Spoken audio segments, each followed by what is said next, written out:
Hello दोस्तों, study brains education में आपका स्वागत है।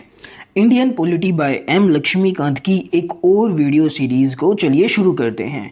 ये चैप्टर नंबर 3 जिसका नाम salient features of the Indian constitution चल रहा है, इसका ये तीसरा ही पार्ट है। इसके अगले पार्ट में ये चैप्टर हमारा कंप्लीट हो जाएगा। तो आज का जो मेन टॉपिक है वो है फंडामेंटल राइट्स, उसके बाद है फंडामेंटल ड्यूटीज़, डीपीएसपीज। तो हम एक एक करके चलिए सब चीज़ देखते हैं। सबसे पहले हम शुरू करते हैं फंडामेंटल राइट्स क्या होता है। कॉन्स्टिट्यूशन के पार्ट 3 में इंडियन कॉन्स्टिट्यूशन के 6 फंडामेंटल राइट्स के बारे में लिखा हुआ है। 6 फंडामेंटल राइट्स। पहले ये 7 हुआ करते थे, लेकिन इनमें से एक को हटा दिया गया। तो सबसे पहला फंडामेंटल राइट्स है राइट टू इक्वालिटी, जिसको हम आर्टिकल 14, 15, 16, 17, 18 मतलब आर्टिकल 14 से 18 तक है। सेकंड फंडामेंटल राइट्स है राइट टू फ्रीडम, ये आर्टिकल 19 से 22 में है। देन राइट अगेंस्ट एक्सप्लॉयटेशन, ये 23, 24 आर्टिकल में है। Right to freedom of religion, ये आर्टिकल 25 से 28 में। इसी तरीके से कल्चरल एंड एजुकेशन राइट्स है 29, 30 और राइट टू कॉन्स्टिट्यूशनल रेमेडीज है आर्टिकल 32।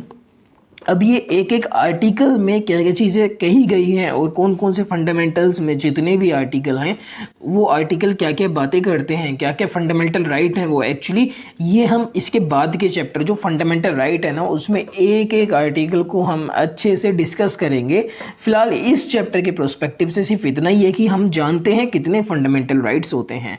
तो 6 फंडामेंटल राइट्स होते हैं। और ये आखिर फंडामेंटल राइट्स हैं क्यों? ये एक पॉलिटिकल डेमोक्रेसी के आइडिया को प्रमोट करते हैं हमारे देश में कि यूनिवर्सल एडल्ट फ्रेंचाइज है, किस तरीके से लोगों को रहना है और किस किस चीज़ों से लोगों को इक्वालिटी मिलेगी, इक्विटी मिलेगी और लोगों के बीच में एक हर चीज़ को लेके इक्वल अपॉर्चुनिटी पेश होगी, हर इंसान बराबर होगा। इन सब चीज़ों का जो राइट मिलता है ये फंडामेंटल राइट्स के थ्रू ही मिलता है और ये जस्टिसिएबल भी है नेचर में। इनका जो अगर उल्लंघन होता है, अगर सरकार कोई ऐसा कानून लेके आती है जिससे लोगों के फंडामेंटल राइट्स का उल्लंघन होता है तो वो डायरेक्ट सुप्रीम कोर्ट में जा सकता है। मतलब अगर ऐसा लिखा हुआ है कि जितने भी लोग हैं हर किसी के वोट की वैल्यू एक ही है, चाहे वो प्राइम मिनिस्टर हो या फिर कोई भी बंदा हो, चाहे रिक्शे वाला हो, सब्जी वाला हो या फिर कोई अनिल अंबानी हो या फिर शाहरुख खान हो, हर किसी की वोट की वैल्यू एक है। लेकिन अगर सरकार कोई ऐसा कानून लेकर आ जाए कि जो मालदार हैं उनकी वोट की वैल्यू उनके मालदारी के हिसाब से ज़्यादा होगी, यानी अगर शाहरुख खान वोट दे रहा है तो उसकी वैल्यू 5 वोटों में गिनी जाएगी और वहीं कोई रिक्शे वाला, कोई गरीब इंसान वोट दे रहा है तो उसकी वैल्यू सिर्फ 1 होगी। अगर ऐसा कानून सरकार बना देती है तो इसका मतलब ये राइट टू इक्वलिटी इस फंडामेंटल राइट का वायलेशन हो गया और ऐसे केस में कोई भी इंसान सुप्रीम कोर्ट के सामने जा सकता है और वहाँ पर अपनी हाजिरी लगा सकता है, वहाँ पर बोल सकता है कि भाई मेरे फंडामेंटल राइट का उल्लंघन हो रहा है और वहाँ पर उनके खिलाफ एक्शन ले सकता है, गवर्नमेंट के खिलाफ। इस तरीके से ये पूरा सिस्टम वर्क करता है कि मतलब जस्टिसिएबल है। अगर इनका उल्लंघन होता है तो सुप्रीम कोर्ट के सामने हम लोग जा सकते हैं।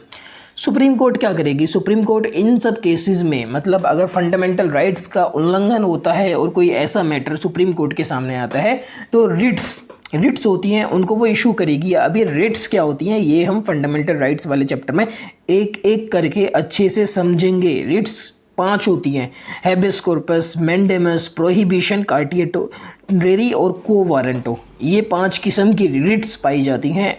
इनको सुप्रीम कोर्ट आगे इशू करता है जिससे उस बंदे की जो फंडामेंटल राइट्स का वायलेशन हुआ है उसके खिलाफ, गवर्नमेंट के खिलाफ उस पर एक्शन लिया जा सके कि ऐसी चीज़ें क्यों करी।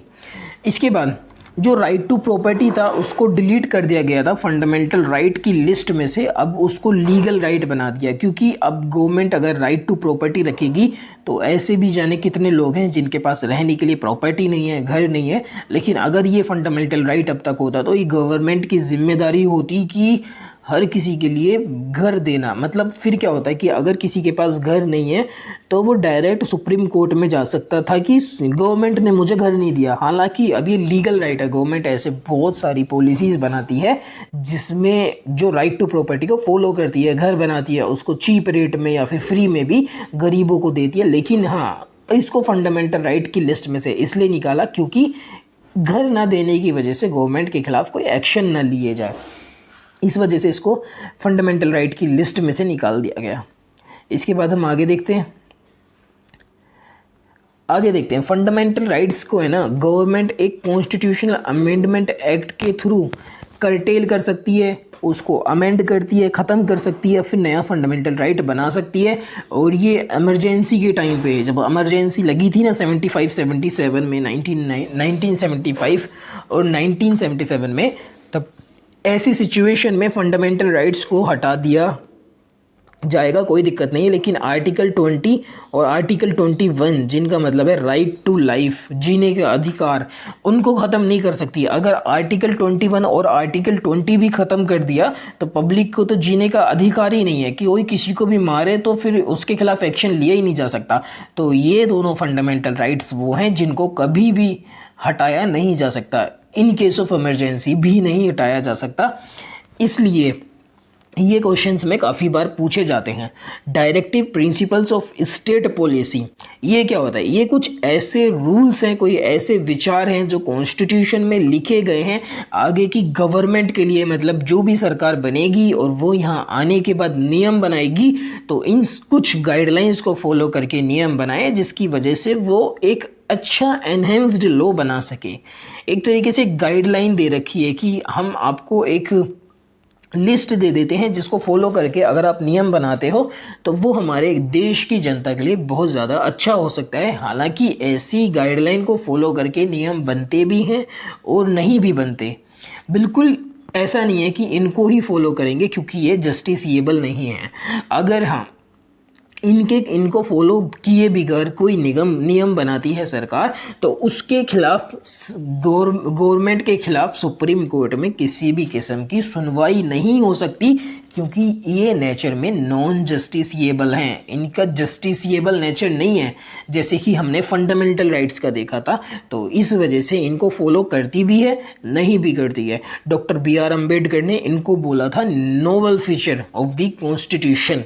ये बात याद रखना है, part 4 of the Indian constitution में ये हैं और ये डिवाइड हो रखे हैं 3 टाइप के। पहला है सोशलिस्ट प्रिंसिपल, दूसरा गांधीयन प्रिंसिपल, तीसरा लिबरल प्रिंसिपल। अब सोशलिस्ट प्रिंसिपल में जो आर्टिकल आते हैं वो हैं 38, 39, 39A, 41, 42, 43, 43A एंड 47, ये वाले। और गांधीयन प्रिंसिपल में ये आर्टिकल आते हैं, लिबरल प्रिंसिपल में ये आते हैं। एक बार ये पढ़ लेना। हालांकि जो इसका एक अलग चैप्टर है जिसका नाम है directive principles of state policy, उसमें हम एक एक आर्टिकल को इन डिटेल डिस्कस करेंगे। तो अभी ये सब चीज़ें डिस्कस करना फिजूल है, कोई इतना इम्पोर्टेंट है नहीं। फिलहाल ये नॉन जस्टिसिएबल हैं। और जो मिनर्वा मिल केस हुआ था उसके बाद सुप्रीम एक बहुत फेमस केस हुआ था यहाँ पर, मिनर्वा मिल केस।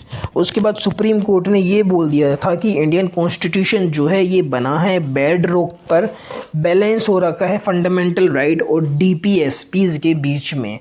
ये काफ़ी इम्पोर्टेंट है कि ये डायरेक्ट स्टेटमेंट आ सकती है कि ये कौन से केस के बाद सुप्रीम कोर्ट ने ये वाली एक लाइन बोली थी, तो वो हमको बतानी पड़ सकती है। उसके बाद हम बात करते हैं फंडामेंटल ड्यूटीज़ की।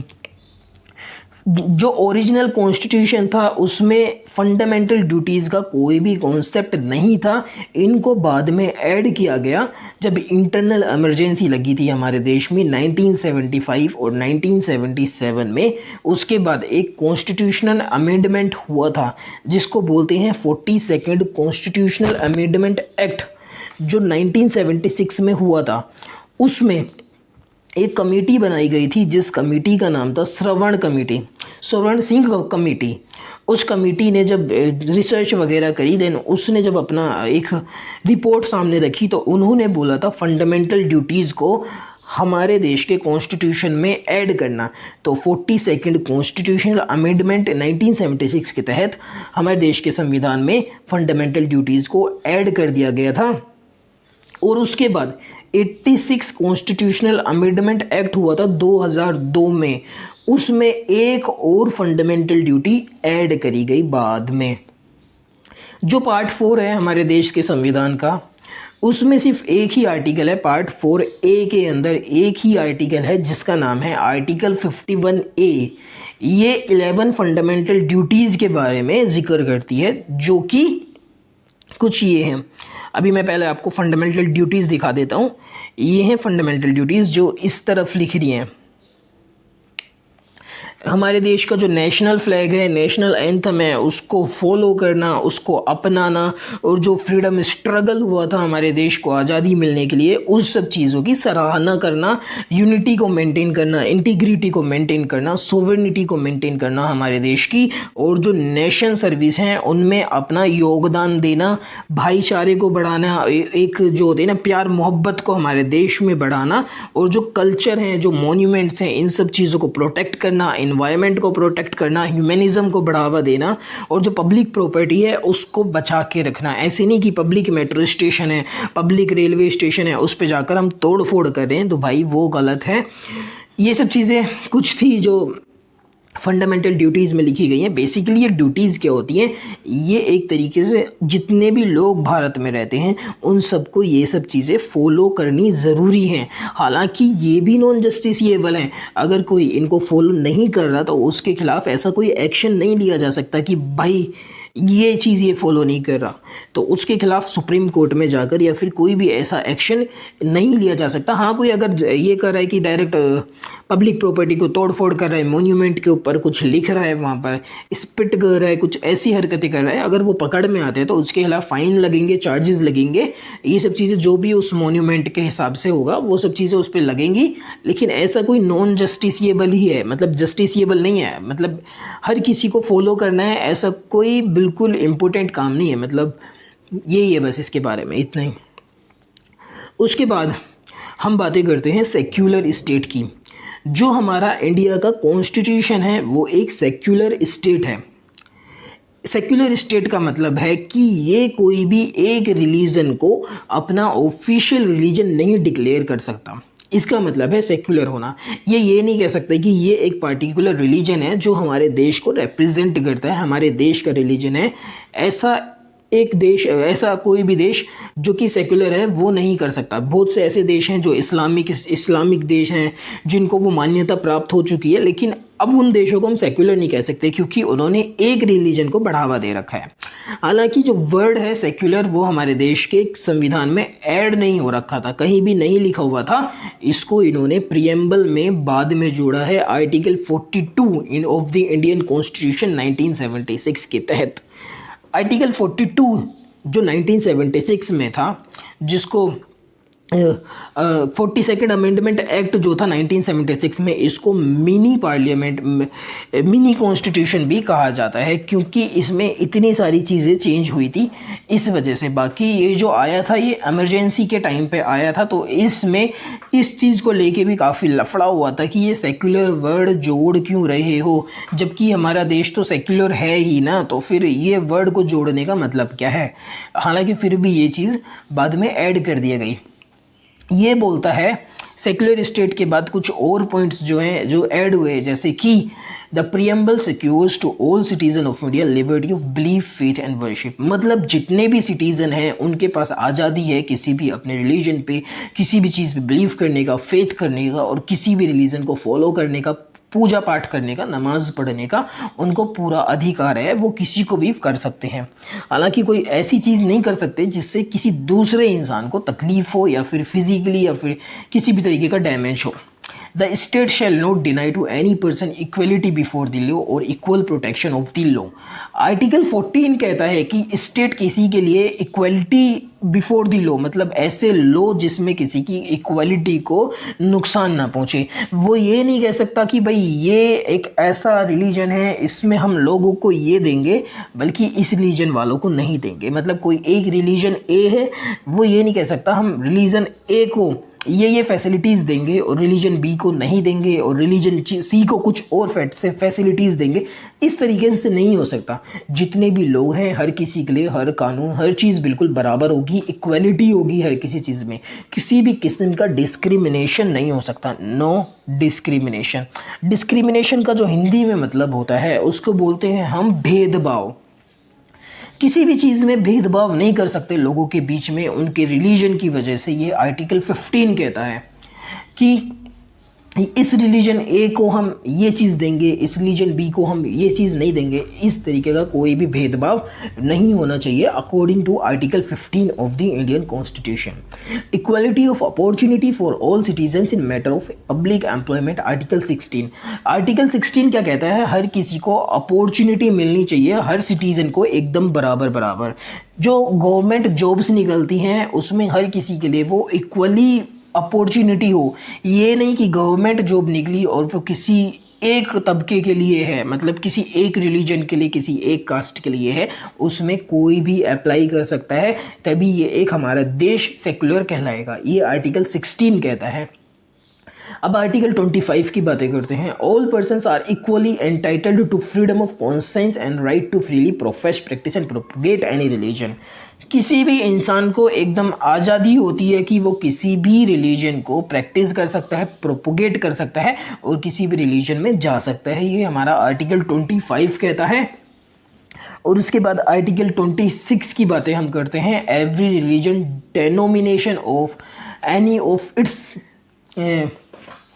Section shall have the right to manage its religious affairs. मतलब जितने भी रिलीजन हैं उनको अपने रिलीजियस अफेयर्स को मैनेज करने का बिल्कुल अधिकार है, उसके बीच में गवर्नमेंट इंटरफेयर नहीं कर सकती। और आर्टिकल 27 कहता है हर रिलीजन में जितने भी पर्सन हैं उनको कोई टैक्स के लिए फोर्स नहीं कर सकता, अपने रिलीजन को प्रमोट करने के लिए कोई भी किस्म का टैक्स नहीं लगा सकता।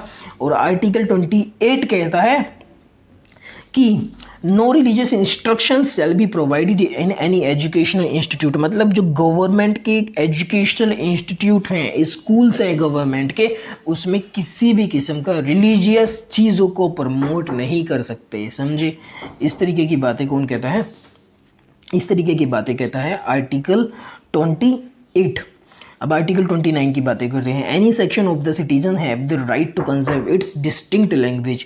कितने भी सेक्शन हैं सिटीजन्स के, उनको अपनी लैंग्वेज को, स्क्रिप्ट को, कल्चर को मैनेज करने का बिल्कुल राइट्स है।